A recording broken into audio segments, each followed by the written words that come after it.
Welcome to Telestar update. এইবার পরশুরাম ধারাবাহিকে ধামাকাদার twist. এতদিন আসলে সর্ষের মধ্যেই লুকিয়েছিল ভূত। তটিনী কি তবে আসল ভিলেন? পরশুরাম ধারাবাহিকের প্রমো আসার সাথে সাথেই বেশ সমালোচনার মুখে পড়তে হয়েছে ধারাবাহিকটিকে। কারণ নায়ক পরশুরাম কি করে তা জানে না তার স্ত্রী। কিন্তু এইবার ধারাবাহিকের গল্পের পর একেবারেই ৩৬০ ডিগ্রি ঘুরে গিয়েছে তটিনীর আচরণে। তটিনী পরশুরামের মতো অফিসার নাকি ভিলেন সেটাই ধরতে পারছেন না দর্শকেরা।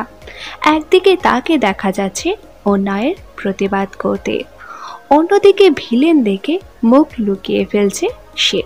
তবে কি ভিলেনের সাথে তার কোনো যোগাযোগ রয়েছে? কি তার আসল পরিচয়? সেটাই ভাবিয়ে তুলছে দর্শকদের।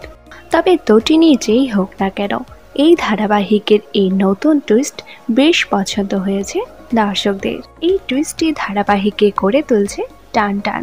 তবে ধারাবাহিকে তটিনীকে আপনারা ভিলেন নাকি অফিসার, কোন চরিত্রে দেখতে চান তা নিচে অবশ্যই কমেন্ট করে জানান।